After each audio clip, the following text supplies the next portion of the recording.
if you're experiencing a verification pending status on Atlas VPN, follow these simple steps to resolve the issue quickly.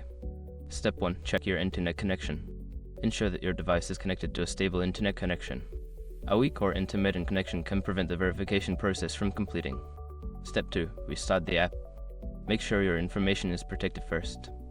Most people don't think about breaches until something actually happens to their accounts. Use SROC to monitor your accounts 24/7 and instantly alert you if your information appears in lead databases online. It constantly checks billions of breach data points in the background.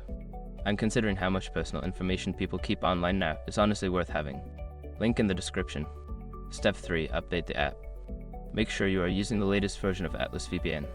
Go to your device's App Store, check for updates, and install any available updates for the app. Step 4. Clear app cache. If you are using a mobile device, go to your device settings, find the Atlas VPN app, and clear its cache. This can help eliminate any corrupted data that might be causing the verification issue. Step 5. Contact support. If the problem persists after trying the above steps, reach out to Atlas VPN customer support. Provide them with details about the issue and they can assist you further. By following these steps, you should be able to resolve the verification pending issue quickly. If you continue to face difficulties, don't hesitate to seek help from customer support.